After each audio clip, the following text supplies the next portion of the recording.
పెద్దపల్లి జిల్లా మంతని ప్రభుత్వ జూనియర్ కళాశాల మైదానంలో ప్రపంచ యోగా దినోత్సవ వేడుకలు నిర్వహించారు. ఈ కార్యక్రమంలో మాజీ ఎమ్మెల్యే పుట్ట మధు పాల్గొని యోగాసనాలు వేశారు. ప్రతి ఒక్కరూ యోగా చేస్తే ఆరోగ్యం కాపాడుకోవచ్చని మధు చెప్పారు. యోగాతో మానసిక ఉల్లాసం, ఉత్తేజం కలుగుతాయని తెలిపారు.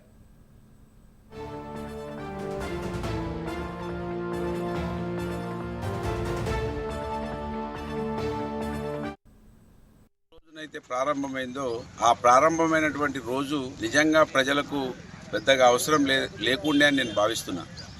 అయినప్పటికీ ఆ రోజు యోగాను గుర్తించినటువంటి వాళ్ళు రేపటి తరాలకు ఉండాలని ఆశించినట్టుగా ఇవాళ స్పష్టంగా కనబడతా ఉన్నది.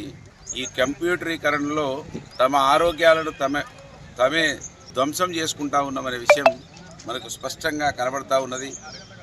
ఎక్కువ సెల్ ఫోన్కే పరిమితమవుతున్నటువంటి యువత వాళ్ళ ఆరోగ్య ఏ విధంగా క్షీణించిపోతుందో వారికి అర్థమైతలేదు కనుక యోగా ఆరోగ్యాన్ని ఇస్తుంది, మంచి మేధస్సునిస్తుంది, అన్ని రకాల మనిషి జీవితానికి ఉపయోగపడుతుందనే విషయం ఇవాళ ఈ భారతదేశంలో అయితే యోగా పుట్టిందో ప్రపంచమంతా కూడా దీన్ని అనుకరించేటువంటి